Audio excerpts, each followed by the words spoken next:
नमस्कार, मी मंदार फणसे. बेधडकमध्ये तुमचं स्वागत. आज बेधडकमध्ये आपण चर्चा करणार आहोत महाराष्ट्राला लाजवेल आणि अक्षरशः ज्या महाराष्ट्राला पुरोगामी म्हटलं जातं ते पुरोगामी असं विशेषण जे आहे ते आता आपण वापरायचं का असा प्रश्न पडेल.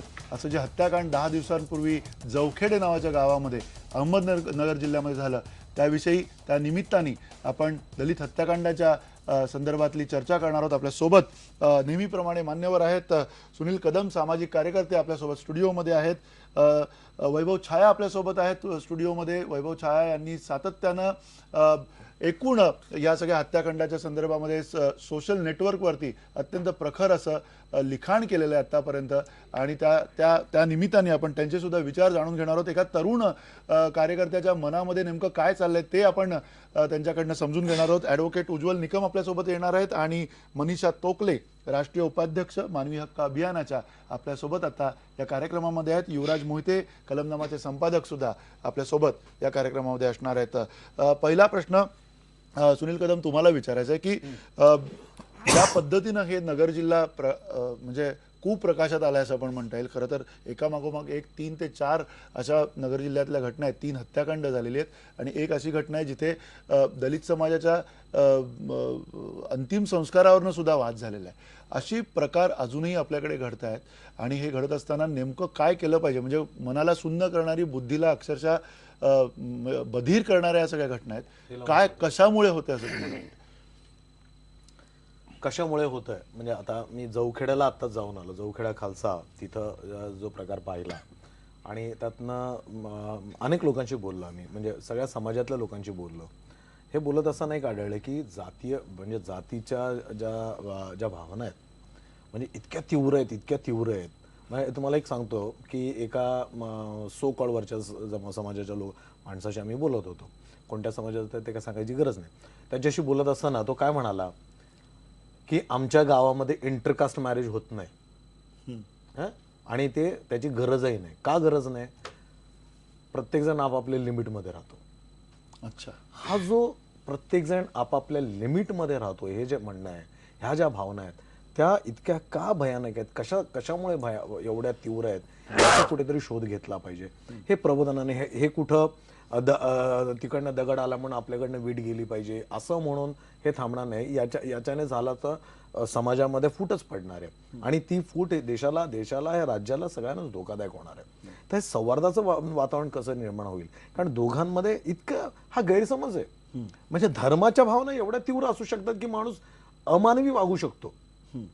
हे अनाकालीन म्हणजे हे समजणं शक्य नाही की आपण धर्माच्या गोष्टी म्हणतो, धर्म अधर्म धर्माच्या गोष्टी करतो. धर्मामधल्या ह्या जाती आणि धर्मामधल्या भावना इतक्या तीव्र असू शकतात की माणूस माणसाला असा विचित्रपणे कापतो. म्हणजे ज्या प्रकारे त्याचे तुकडे केले तुम्ही त्या जवखेडा खालसामध्ये जर त्याचा कांड पाहिलं तर त्या मुलाचा, तो एक 20-21 वर्षाचा मुलगा आहे, त्याचा प्रत्येक अवयव वेगळा केलाय आणि तो कापलाय कसा? तो कटरने, वूड कटर म्हणजे लाकडाचं जे कटर असतं ना ते मशीनवर चालणारं, त्या मशीनवर मग तिथं ते कनेक्शन वगैरे कुठून घेतलं ते पाहिलं ते तर त्या मशीनने कापलं गेलंय. आणि सगळ्यात मुख्य म्हणजे आज 8, 9, 10 दिवस झाले. 10 दिवस झाले तर आजही म्हणजे पोलीस, आम्ही त्या एसपीशी बोललो, एसपीना अजून कसला थांग लागत नाहीये. मला हे अजिबात म्हणजे खरं नाही वाटत आहे. तर हा जो संवादाचा जो हे पाहिजे ना, म्हणजे जाती आणता ना, अॅन्युलेशन ऑफ कास्ट जे बाबासाहेबांनी लिहिलं होतं, ते अॅन्युलेशन कुठंतरी होत नाहीये. तर याच्यासाठी खरा प्रयत्न केला पाहिजे. This is not at all a law and order problem.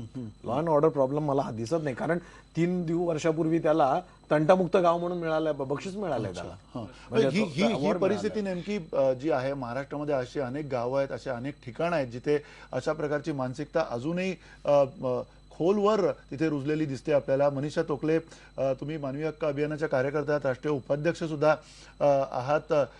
कशा प्रकारची मानसिकता दिसते, काय नेमकं घडतंय असं तुम्हाला वाटतंय? कारण ह्या निमित्ताने दलित हत्याकांड सातत्यानं एका जिल्ह्यामध्ये होताना जरी दिसत असलं तरी अशी परिस्थिती थोड्याफार फरकाने अनेक जिल्ह्यांमध्ये आता महाराष्ट्राच्या दिसते. कुठे आपण चुकतोय सगळेजण?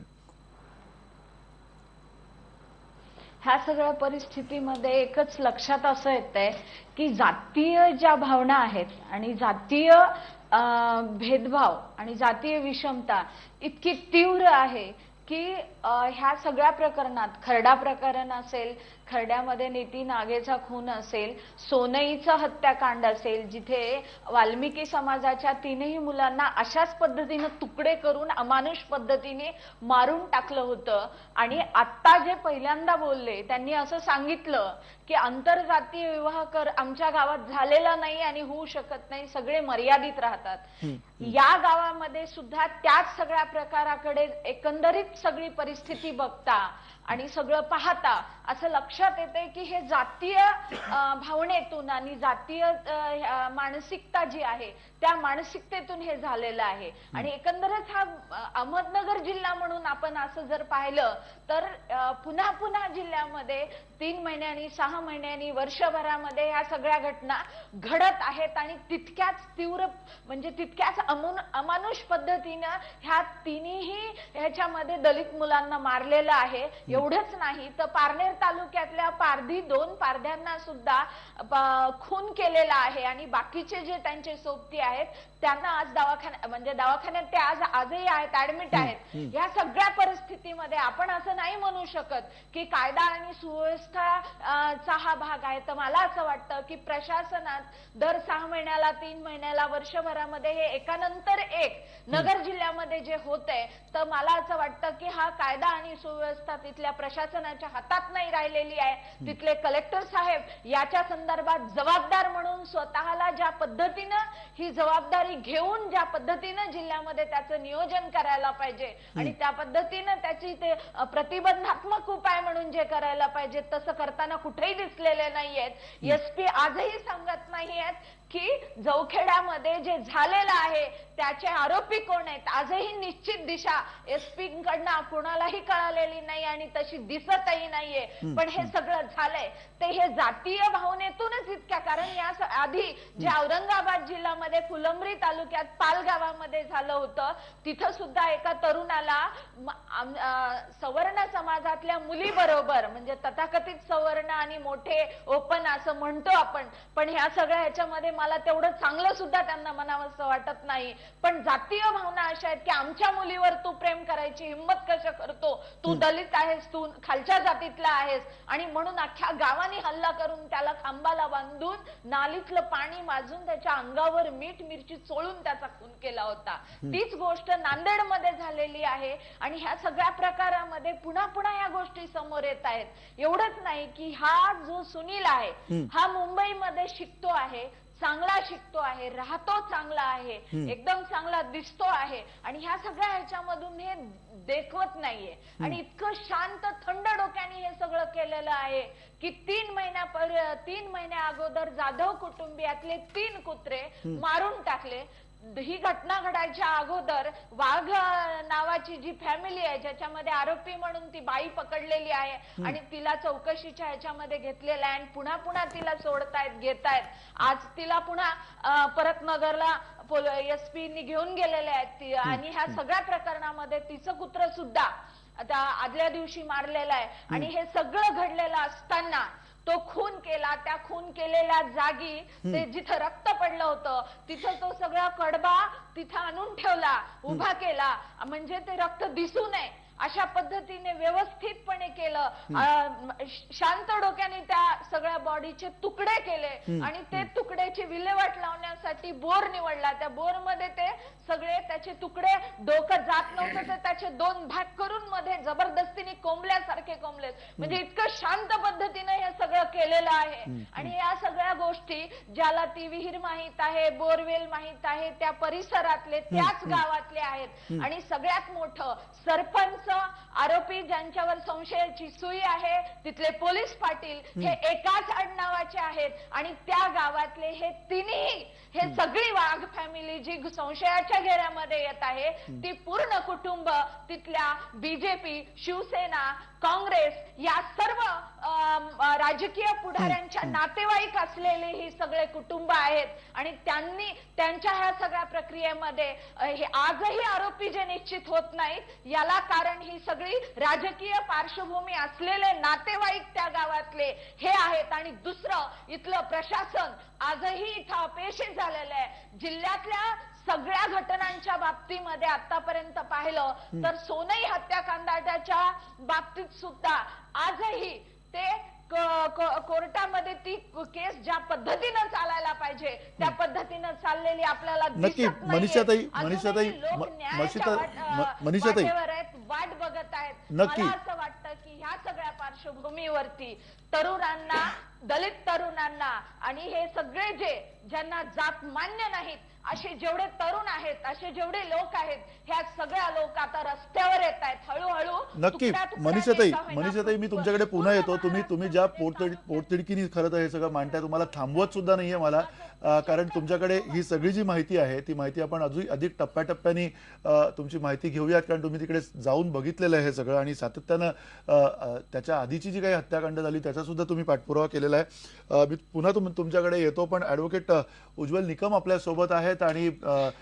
कायदे तज्ज्ञ म्हणून नाही तर केवळ अनेक अशी प्रकरणं त्यांनी बघितलेली आहेत. अशा प्रकरणांमध्ये अनेकांना न्याय मिळवून दिलेला आहे. निकम साहेब, स्वागत आहे तुमच्या या चर्चेमध्ये तुमचं. पण खरं तर अशी जी काही चर्चा आपली चालू होते त्यावेळेला खरं तर मन सुन्न होतं, पूर्ण बधीर व्हायला होतं. आणि महाराष्ट्र ज्याला पुरोगामी वगैरे म्हटलं जातं त्या महाराष्ट्रामध्ये या घटना ज्यावेळेला घडतात त्यावेळेला नेमकं काय करायचं आमच्या सगळ्या मंडळींनी, नेमकं तुम्हाला काय याच्यातलं प्रतिक्रिया तुम्हाला द्यायची आहे? जे काही घडलंय आतापर्यंत नगरमध्ये 3 हत्याकांड झालेली आहेत, अनेक वेगवेगळे 2-3 असे अतिशय गंभीर प्रसंग नगरसारख्या जिल्ह्यात झालेले आहेत. काय वाटतंय तुम्हाला?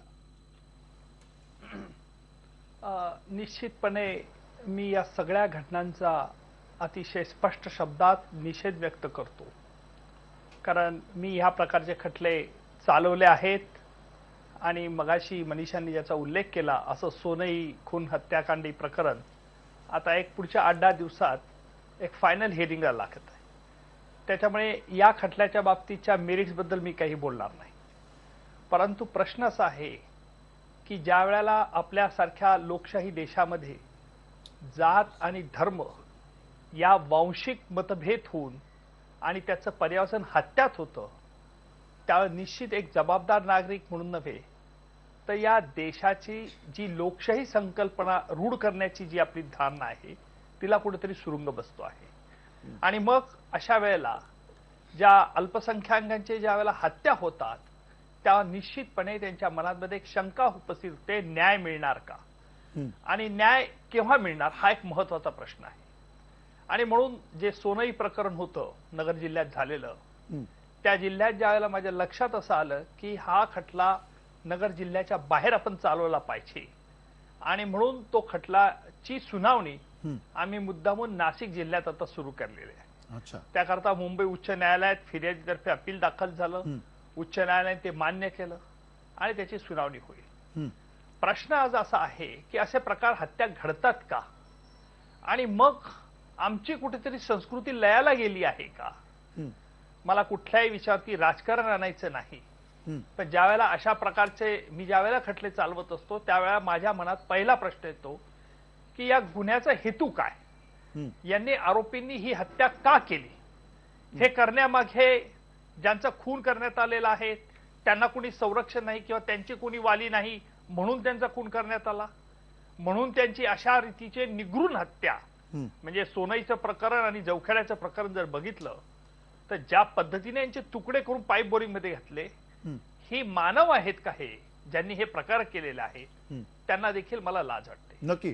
आणि म्हणून आज आम्हाला नुसते कायदे कठोर करून चालणार नाही, परंतु कुठेतरी संस्कृती आमची बदलली पाहिजे असं माझं स्पष्ट मत. नक्की सर, तुमच्याकडे पुन्हा येतो. काही प्रश्न अजून आहेत शिल्लक. वैभव, सातत्यानं तू लिखाण करतोय सगळ्या सोशल नेटवर्कवरती. ही सुद्धा घटना तू त्याच तडफेने लिहिलेली आहेस, पण तुला एक तरुण कार्यकर्ता म्हणून किंवा जो सचिन जाधव ज्या पद्धतीनं मारलं, एका शहरातनं गेलेला मुलगा गावी गेला आणि त्या गावीत अशा पद्धतीने त्याचा अंत झालेला आहे. काय तुला वाटतंय, कशा प्रतिक्रिया तुझ्या मनात? ऍक्च्युली याच्यामध्ये बघायला गेलं तर महत्वाचा मुद्दा असा येतो की मागास जातीतल्या मुलांनी शिकू नये, त्यांनी प्रगती साधू नये आणि जरी साधली तरी आमच्या जातीतल्या मुलींशी त्यांनी प्रेम करू नये, लग्न करू नये. ही मानसिकता नेमकी आलेली कुठून आहे? मनुस्मृतीतूनच आलेली आहे ना. की बाबा मागासवर्गीयांनी उच्च जातीतल्या मुलींशी कोणत्याही प्रकारचे संबंध ठेवू नयेत. आंतरजातीय विवाह, रक्त भेसळ होणं हा एक मात्र नालायकपणा ह्या डोक्यात ठेवून ह्या जातीयवाद्यांकडून ह्या पद्धतीची कृत्य केली जात आहेत. तुम्ही जर सगळी प्रकरणं पाहिली तर याच्यामध्ये कुठे ना कुठेतरी यांनी प्रेम संबंधांची किनार लावलेली आहे, तेही कोणते आंतरजातीय विवाहाची. दुसरे मुद्दे याच्यामध्ये असे बघायला येतात की याला ऑनर किलिंग म्हणायची आता नवीन फॅशन यांनी सगळ्यांनी सोशल मीडियावर पण सुरू केलेली आहे. मी म्हणतो हे ऑनर किलिंग नाहीये, हे डेमॉन्स्ट्रेशन किलिंग आहे. डेमॉन्स्ट्रेशन करतात. प्रत्येक घटनेमध्ये, प्रत्येक हत्याकांडामध्ये शिस्तशीररित्या त्यांना हाल करून मारलं जातं, हातपाय तोडले जातात, शरीराचे एक एक अवयव वेगळे काढले जातात. अशा पद्धतीने मारण्याची पद्धती कुठून आलेली आहे? एका घटनेतून पुढच्या घटनेमध्ये त्याच घटनेची पुनरावृत्ती होत चाललेली आहे ना. प्रत्येक घटनेमध्ये यांनी काय केलेले, अनैतिक संबंधांचा मुलामा देतात. ते अनैतिक संबंधांचे कारण पुढे केले तर इतर समाज गटांकडून त्याला जी मिळणारी संवेदनशीलता असते ती हे लोक हिरावून घेऊन टाकतात. ह्या पद्धतीला जर आपण बघायला गेलं तर आपण नेमकं काय म्हणणार आहे? वारंवारता जर घटनांची पाहिली, आपण या सगळ्या घटनांची वारंवारता पाहिली, शेतीची जेवढी कामं असतात तेवढ्या कामांचा वेळ संपला की त्याच्यानंतर या सगळ्या घटना घडतात. खैरलांची जरी पाहिलं तरी ते सप्टेंबर ऑक्टोबर मध्ये घडलेलं आहे. जवखेड्याचं प्रकरण पहा तुम्ही, हे सुद्धा सगळी शेतीची कामं उलटून गेल्यानंतर घडलेलं आहे. खरड्याचं प्रकरण बघा, उन्हाळ्यामध्ये तशी शेतीची फारशी कामं नसतात. शेतमजुरीची जरी कारणं असली तरी अनैतिक संबंधांचं हे कारण पुढे लावून देतात. दुसरी गोष्ट, मनीषाताई ज्या म्हणाल्या की सगळ्या मुलांनी रस्त्यावर आलं पाहिजे, मला याच्यामध्ये साधा प्रश्न विचारावासा वाटतो की दलित अत्याचार म्हणतात, पण जेव्हा केव्हा जातीय अत्याचार होतात त्यावेळेला फक्त दलितांमधलाच एक गट का पुढे येऊन रस्त्यावर उभा राहतो? इतरांचं उत्तरदायित्व काय? नक्की हा अत्यंत महत्वाचा प्रश्न आहे की इतर समाजाचं या संदर्भातलं म्हणणं काय, उत्तरदायित्व काय आहे? इतरांचं उत्तरदायित्व म्हणण्यामध्ये माझं नुसतं मागास जातींचं उत्तरदायित्व नाही म्हणते, मी उच्च जातींचं पण म्हणतोय, उच्च वर्गाचं सुद्धा एकूण समाजाचं, एकूण जो समाज म्हणून जो काही समाज घटक आपल्या आसपास आहे, किंबहुना त्यांचंच उत्तरदायित्व जास्त आहे, सर्वाधिक जास्त आहे. आहे. नक्की ते म्हणतात की हा लढा तुमचा आहे, हा स्वयंनिर्णय आहे तुमचा. म्हटलं आम्हाला हे नाही, स्वयंनिर्णय जरी तो आमचा असला तरी ही लढाई आमच्यावर लादली गेलेली आहे. आम्ही आमची करिअर सगळे सोडून रस्त्यावर उतरतोय, आमच्या नोकऱ्या, आमचे पूर्ण अभ्यासक्रम सगळे सोडून आम्ही याच्यात उतरतोय. रस्त्यावर जेव्हा आम्ही उतरतो, लाटाकाटा खातो, केसेस पडतात, आमचे युपीएससीचे करिअर बर्बाद होतात. एका कुठल्या समाजाचा हा प्रश्न नाहीये, एकाच कुठल्या तरी समाजाचा हा प्रश्न नाही, पण सगळ्यात महत्वाचा मुद्दा आहे तो या सगळ्याच्या पार्श्वभूमीवर नेमकं का घडतंय हे महाराष्ट्रामध्ये, हे का घडण्याचा हा जो का प्रश्न आहे, त्या काचं उत्तर आपल्याला खरं तर शोधायला पाहिजे. ही चर्चा आपण एका छोट्याशा ब्रेक नंतर सुरू ठेवणार आहोत. अर्थात आपल्यासोबत आणखीन काही मान्यवर असणार आहेत एका छोट्याशा ब्रेकनंतर.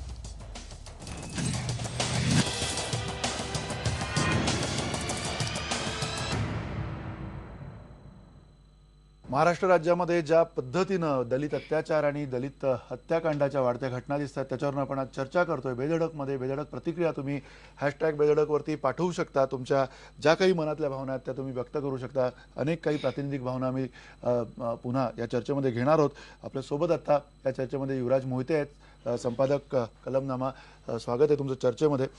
मुळात आतापर्यंत जी चर्चा झाली, खरं कसं हे सगळं घडलं, जवखेड्याच्या निमित्ताने आपण हे सगळं बोलतोय, पण त्याच्या आधी एक खूप मोठी अशी जंत्री आहे की जिथे काही ठिकाणी हत्याकांड आहे, काही ठिकाणी अत्यंत गंभीर अशा घटना घडलेल्या आहेत.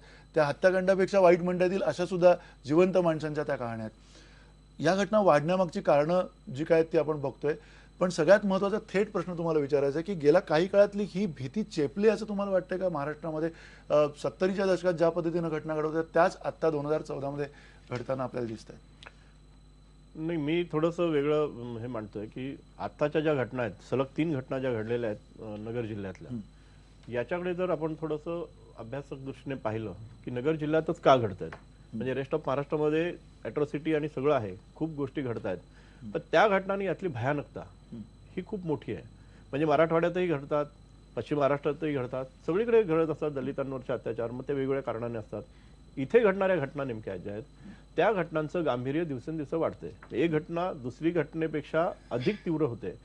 मी थोडासा याचा असा विचार करतोय की एकूणच नगर जिल्हा याचा जर आपण विचार केला तर महाराष्ट्रात जो एक नगर जिल्हा आहे त्या नगर जिल्ह्याची एकूण इतिहास आणि आताचं त्याची मानसिकताच ती वेगळी आहे.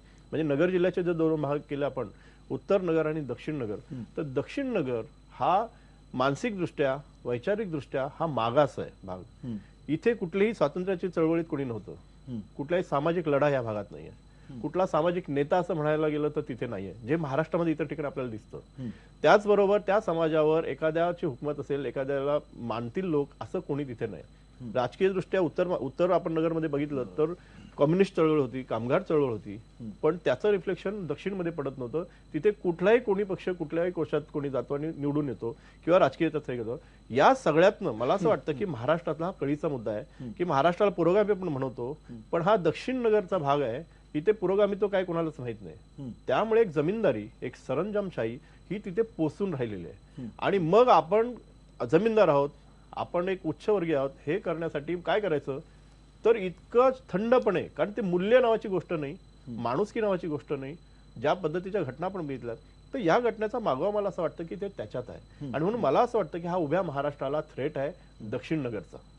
कारण जर महाराष्ट्रात आपण असं म्हणतो की अशा घटना जेव्हा सगळेच बोलतायत की ही घटना अशा घडते, ह्यांना कारवाई होईल, त्यांना कडक शासन व्हायला पाहिजे, हे सगळ्या गोष्टी आहेत. पण त्याही बरोबर महाराष्ट्रात असा एखादा भाग आहे की जिथे अशा पद्धतीची एक मानसिकता आहे, तर हा सगळ्या महाराष्ट्राला थ्रेट आहे.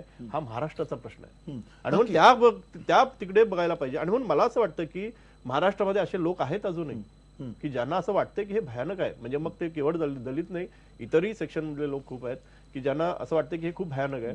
पण ते भयानक आहे म्हणजे काय आहे, आणि मग ती महाराष्ट्राची जबाबदारी ठरते. म्हणून मला असं वाटतं की तो वायडर एक अँगल आहे त्याला. नक्की. उज्ज्वल निकम, तुम्हाला सुद्धा हेच विचारायची, ही जी भयानकता आहे या सगळ्या विचारांची, तुम्ही मगाशी म्हटलं होतं की त्या गुन्हेगाराचा हेतू काय, तो हेतू सुद्धा स्पष्ट होतोय, पण त्याही पेक्षा महत्वाचं त्याला कुठेतरी कायद्याने जरब बसणार नाहीये हे सातत्यानं म्हटलं जातं. नेमकं काय आहे, म्हणजे या परिस्थितीवरती नेमकं भाष्य करत राहिलं, त्या परिस्थितीवरती किती बोललं तरी सुद्धा हे असे प्रकार घडणार नाहीत, याच्यासाठी काय घडलं पाहिजे असं तुम्हाला वाटतं?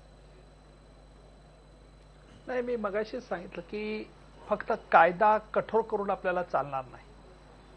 तर ज्या गावामध्ये असे प्रकार घडतात आणि ज्या प्रकार विशेषतः नगर जिल्ह्यात प्रकार, मी युवराजांच्या मताशी काही सहमत नाही की नगर जिल्हा तसा सामाजिक दृष्ट्या फार मागासलेला असं मी मानायला तयार नाही.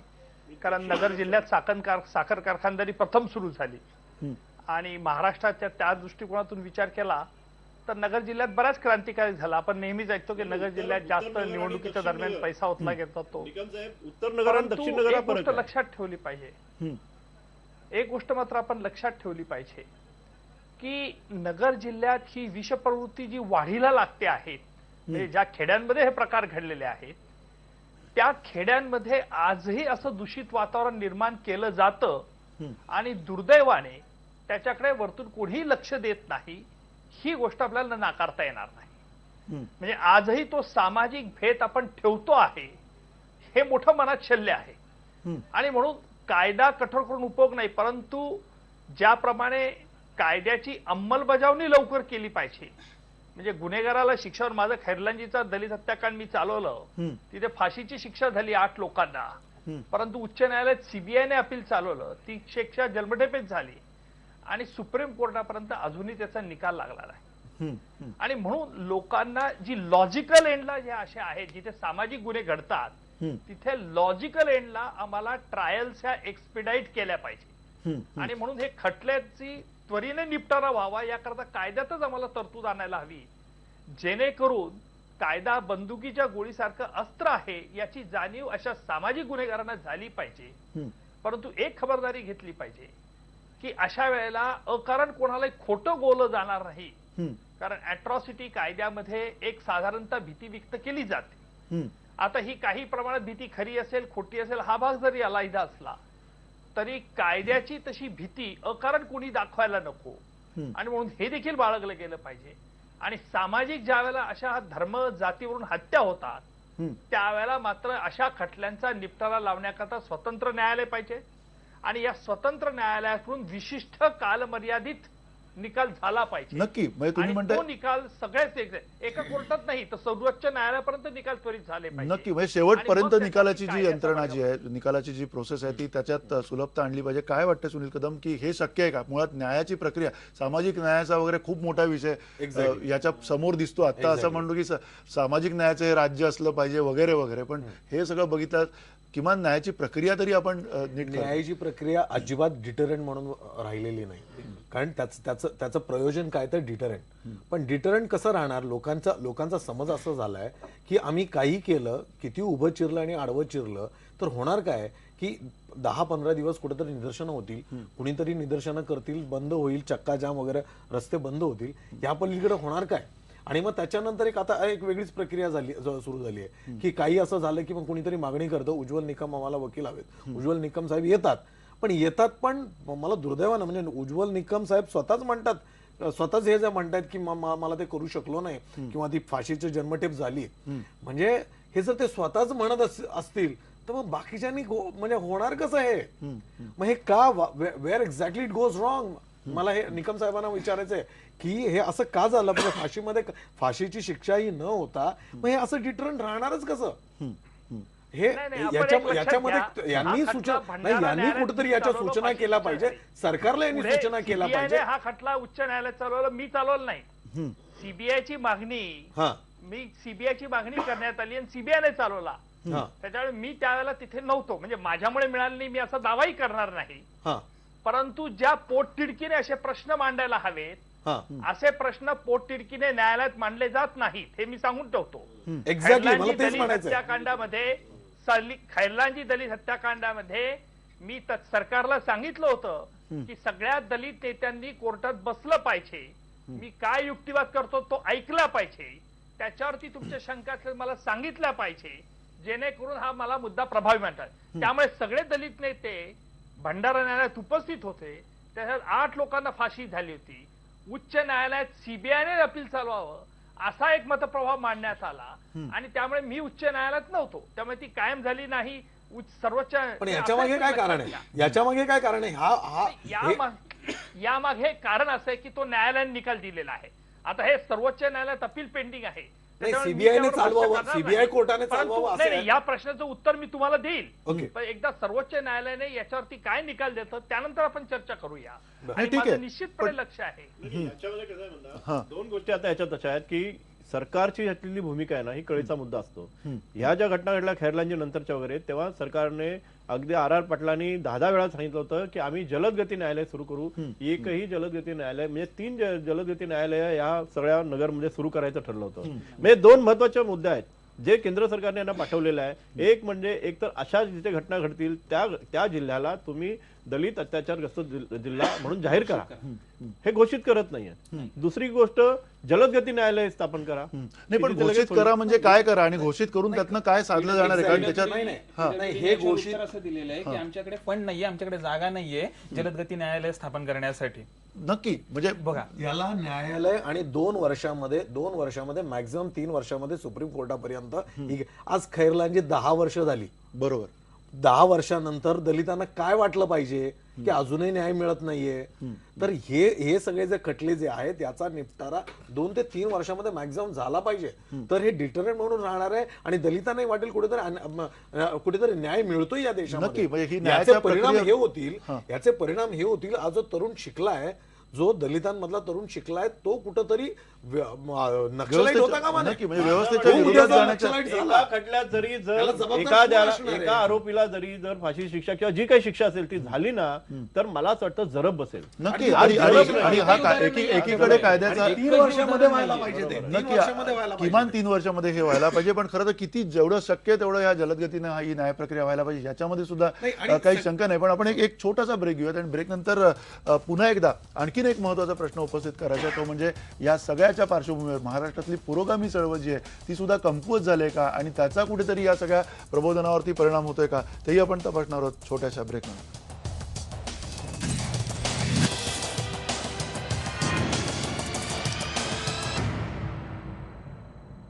बेधडकमध्ये आपण चर्चा करतोय दलित अत्याचार आणि हत्याकांडाच्या संदर्भामध्ये. काही थेट बेधडक प्रतिक्रिया आपल्याला येत आहेत. सोफिया खान म्हणतायत, आजचा महाराष्ट्र फक्त म्हणायला पुरोगामी राहिलेला आहे आणि प्रतिगामी प्रथांना झुगारण्यात आपण अपयशी ठरलोय. हे सोफिया खान यांची मिळालेली प्रतिक्रिया आहे. विश्वजित चक्रनारायण म्हणतात, अहमदनगर जिल्हा हा नक्कीच अत्याचारग्रस्त जिल्हा म्हणून जाहीर करण्याची वेळ आलेली आहे. एकूण या ज्या प्रतिक्रिया आहेत, युवराज, प्रबोधन चळवळी असतील, अगदी रिपब्लिकन विचाराच्या ज्या काही चळवळी असतील, महाराष्ट्राला गेल्या काही काळात ह्या सगळ्या चळवळींची जी क्षीण झाल्याची अवस्था जी दिसते, त्याच्यावरनं हे सगळं कुठेतरी भीड चेपले पुन्हा एकदा या मानसिकतेची. कारण ती मानसिकता कुठेतरी दबा धरून बसलेली असते. नाही, खरं आहे ते. याचं कारण एका बाजूला ज्या सामाजिक चळवळी होत्या, मधल्या आपण 20-25 वर्षाचा काळ जर बघितला तर एनजीओ खूप वाढल्या होत्या आणि एनजीओ प्रोजेक्टवर काम करतात. एनजीओ राजकीय भूमिका घेत नाहीत. एनजीओ कुठल्याही सामाजिक चळवळीत काम करताना एक मर्यादित येतात. त्यामुळे हे जे काही एनजीओकरण झालं त्याच्यातनं जो कार्यकर्ता कुठेही भिडत होता, जो कार्यकर्ता कुठेही थेट जात होता, जो कुठल्याही चौकात उभा राहून बोलत होता, जो कुठल्याही सामाजिक प्रश्नांवर एक ज्याला म्हणतो ना आपण, काही आपल्याला नाही मिळालं तरी चालेल, प्रवासाला नीट साधन नसते तरी चालेल, खायला काही नसेल चालेल, पण मी तिथे जाईन, तिथे बोलेन, हे जे होतं ते महाराष्ट्रातलं आता कमी होत आहे. आणि ह्या एनजीओ करण्यामुळे काय झालं की चळवळी आपोआपसुकच आक्रसत गेल्या. आणि चळवळींचं काय झालंय की आता सगळ्या चळवळीमध्ये माणसंच नाही आहेत, कारण प्रोजेक्टवर काम करणारे लोक सगळे गेले.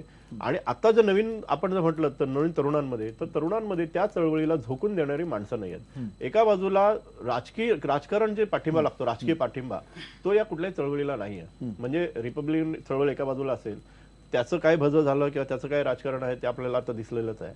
दुसऱ्या बाजूला जे पुरोगामी किंवा डाव्या विचारावर काम करणारे जे काही सगळे मंडळी होती त्यांचं राजकीय दृष्ट्या खच्चीकरणच झालेलं आहे. आणि त्यामुळे चळवळ ज्या आपण ज्या म्हणतो कामगार या सगळ्या ह्याच्यातला, म्हणजे पुन्हा मी सांगतो की ज्या नगरमध्ये कामगार उभे राहिले, कम्युनिस्ट आणि कामगार चळवळी उभ्या राहिला, कामगारच संपलाय, सगळीकडची उत्पादनं गेलेत, त्यामुळे कामगार चळवळी नामशेष झालेल्या आहेत. या सगळ्याचा परिणाम आज आपल्याला हा असा दिसतोय. नक्की. आणि मनीषा टोकले, तुम्हाला सुद्धा हाच प्रश्न विचारायचा आहे की मानवी हक्क अभियान आणि मानवी हक्काच्या संदर्भामध्ये अनेक गोष्टी घडताना दिसत आहेत, पण तरी सुद्धा अगदी थोडक्यात तुम्हाला काय वाटतंय की हे सगळं थांबण्याकरता काय व्हायला पाहिजे प्राथमिकतेनं?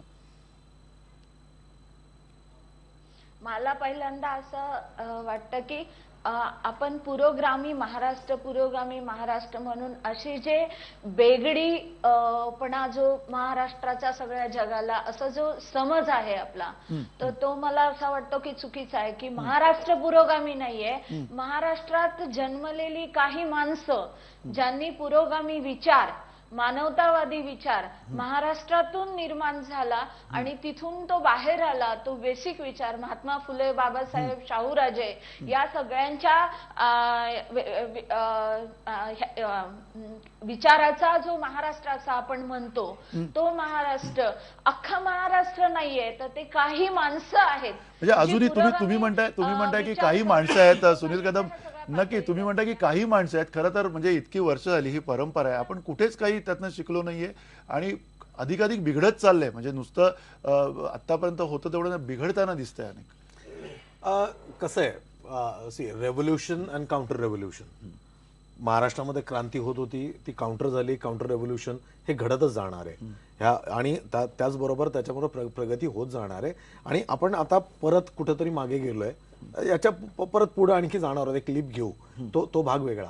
परंतु मला जे म्हणायचंय की हे अवॉइड करणं, आपण म्हणतो हे प्रिव्हेंट करण्यासाठी, अवॉइड करण्यासाठी डॉक्टर आंबेडकरांनी काय सांगितलं, डॉक्टर बाबासाहेब आंबेडकरांनी काय सांगितलंय, शिकणं अत्यंत, शिका म्हणजे काय, त्यांनी काय कपॅसिटी वाढवा, कपॅबिलिटी वाढवा. मला असं वाटतं की दलितांनी सगळ्याच दलितांनी एकदा त्यांची कपॅसिटी त्यांच्या कपॅबिलिटी आणि तो शिकलेला होता, ज्या मुलाला मारलंय ज्या पद्धतीने तो शिकलेला होता. शिका, संघटित व्हा, संघर्ष करा, हा फक्त दलितांनी तो एक टप्पा होता असं मी त्या टप्प्यात, हा तो एक टप्पा होता. आता इथं जर असं तुम्ही त्याची कपॅसिटी एवढी नाही वाढली की तो तिथं त्याला त्या गोष्टीला तोंड देऊ शकेल. आज दलितांचं काय होतंय, मला हे सांगा की बाकीच्या सगळ्या समाज हा कमी याच्यामध्ये असतो, मग त्यांच्यावर अशा प्रकारचा अन्याय का नाही होत की कुठंतरी ऑर्फन हा जो प्रकार म्हणतो की आयसोलेशन जो प्रकार म्हणतो की या समाजाला कुठंतरी असं आयसोलेट करण्याचा प्रयत्न केला जातोय ना, तर ही यांची कपॅसिटी आणखी चांगली. कारण हा मुलगा जरी शिकलेला असेल तो तेवढा नव्हता शिकलेला की त्याच्यामध्ये, पण तो ज्या प्रगतीवर हे होता तर त्याच्यामध्ये एक माणूस म्हणून ती एक जातीची जी त्याला संधीच दिली नाहीये. म्हणजे त्या समाजाने त्याला ते सगळं करण्यासाठी, पुढे जाण्यासाठी संधीच दिलेली नाहीये. वैभव, काय वाटतं की प्रकर्षानं अगदी एकदम कमीत कमी वेळामध्ये सांगतो, सुनील सर जे म्हणाले त्याच्याशी मी सहमत आहे. जातीयवादी हल्ले जे होतात, जे जातीय अत्याचार होतात ना, जे शोषणाविरुद्ध उभे राहतात, जे जातींना नाकारतात, जे स्वतःची अस्मिता दाखवतात, त्यांच्यावर हे हल्ले होतात.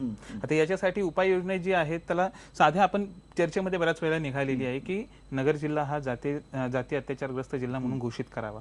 त्याचबरोबर सायमल्टेनियसली जात निर्मूलनासाठीचे प्रबोधनाचे जेवढे मार्ग शक्य होतील ते प्रत्येकाने तिथे जाऊन इम्प्लिमेंट करावे. सरकारने त्याच्यामध्ये जबाबदारी घ्यावी, प्रशासनाने जबाबदारी घ्यावी, सामाजिक संघटनांनी जबाबदारी घ्यावी आणि जे प्रोजेक्ट वर्क करतात एनजीओ, त्या एनजीओनी सुद्धा स्वतःचं उत्तरदायित्व समजून याच्यामध्ये ती जबाबदारी घेतली पाहिजे.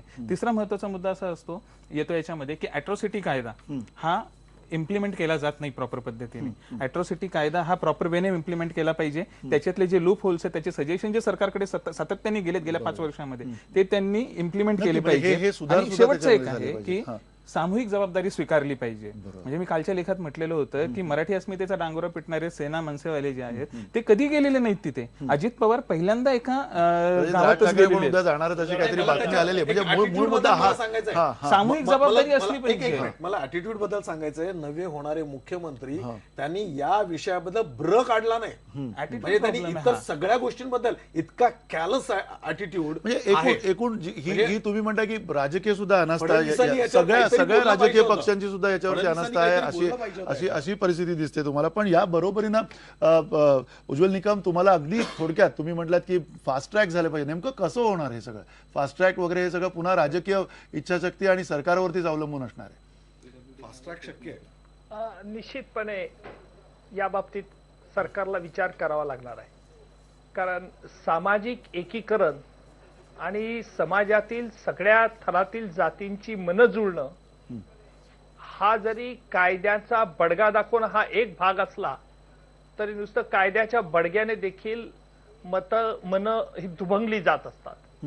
आणि म्हणून सरकारला अशा रीतीने प्रयत्न करावे लागणार या भविष्य काळामध्ये की अशा प्रकारच्या घटनांची पुनरावृत्ती होऊ नये म्हणून नुसता कायदा कठोर नाही तर योग्य प्रमाणात सगळ्यांना प्रतिनिधित्व मिळालं पाहिजे. आज दुर्दैवाने दलित नेतृत्व जेवढं वाढलं पाहिजे त्या प्रमाणात वाढीला लागलं नाही. आणि नुसतं वाढीला लागून उपयोग नाही. पण साहेब, मला एक प्रश्न विचारायचा, दलित नेतृत्वावरच का टाकलं जातं? नक्की हा सगळ्यांचा केवळ दलित समाजाचा आणि दलित नेत्यांचा हे नाहीये. पण ही सामूहिक सगळ्या समाजाची जबाबदारी खरं तर असायला पाहिजे. आणि त्याच्याकडे एका कुठल्या तरी समाजाचा, म्हणजे बातमी सुद्धा आपण ज्यावेळेला युवराज देतो त्यावेळेला दलित कुटुंबाचा हत्याकांड अशा पद्धतीने आपण बातमी, कारण अशाच पद्धतीचा सगळा विचार रूढ झालेला आहे. सामूहिक जे स्वतः मगासपासून सुनील कदम म्हणतात, ही सामूहिक जबाबदारी आपली सगळ्यांची कशी येणार आहे, कशा प्रकारे येऊ शकते असं? नाही, ही पूर्णपणे सामूहिक जबाबदारीच असली पाहिजे. राज्याची जबाबदारी आहे. या राज्याचा मी नागरिक आहे, ही माझी जबाबदारी आहे. या घटनेत मी पण सहभागी आहे. पण मला असं वाटतं की आता काय व्हायला पाहिजे, ज्या पद्धतीने लोकांची मागणी आहे की हा जिल्हा आहे, या जिल्ह्याला ताबडतोब दलित अत्याचारग्रस्त म्हणून जिल्हा म्हणून जाहीर करायला पाहिजे. दुसरी गोष्ट, फास्ट ट्रॅक कोर्टामध्ये हा निकाल चालायला पाहिजे. तिसरी गोष्ट अशी की जे सर्वसामान्य आपण म्हणतो की आता प्रबोधन आहे किंवा काय आहे, पण लोकांमध्ये जर रोष असेल तर तो व्यक्त व्हायला पाहिजे. लिहा, तुम्ही पेपरला लिहा, चौकात जमा. प्रत्येक कॉलेजमध्ये जी वाङ्मय मंडळ आहेत त्या वाङ्मय मंडळांनी ती जबाबदारी घ्यायला पाहिजे. प्रत्येक जी संस्था आहे त्या संस्थांनी जबाबदारी घ्यायला पाहिजे. प्रत्येकाने, ते फक्त दलित संस्थांनी कशाला, आणि प्रत्येक राजकीय नेत्याने असं म्हटलं पाहिजे की मला पण याचा खेद होतो, मला याचे लाज वाटते की मी या पार्टीचा माझ्या आहे आणि माझी पार्टी काही करत नक्की. आणि त्यामुळे हा सगळ्यांना लाज वाटली आणि प्रत्येक माणसाने बोललं पाहिजे. म्हणून महाराष्ट्रात जर राहायचंय, मी महाराष्ट्रीयन आहे, मी मराठी, असं ज्यांना काय अस्मिता वगैरे ज्यांना आहे त्यांनी आधी पहिलं म्हणायला पाहिजे की मला या घटनेने लांछनास्पद झालेला आहे. नक्की. हे जेव्हा वाटेल तेव्हा हे सगळं संपेल. नक्की. आणि हे संपायला पाहिजे, ह्याच्यामध्ये काही शंका नाही. कारण वेळ आता खरं तर संपलेला आहे. पण त्याहीपेक्षा महत्वाचा मुद्दा, याच महाराष्ट्रामध्ये अशा घटना ज्यावेळेला वाढल्या होत्या त्याच वेळेला दलित समाजातल्या 3 तरुणांनी एकत्र येऊन नंतर एक मोहोळ उठवलं होतं आणि एक जरब बसेल अशी संघटना दलित पॅंथरसारखी उभी केली होती.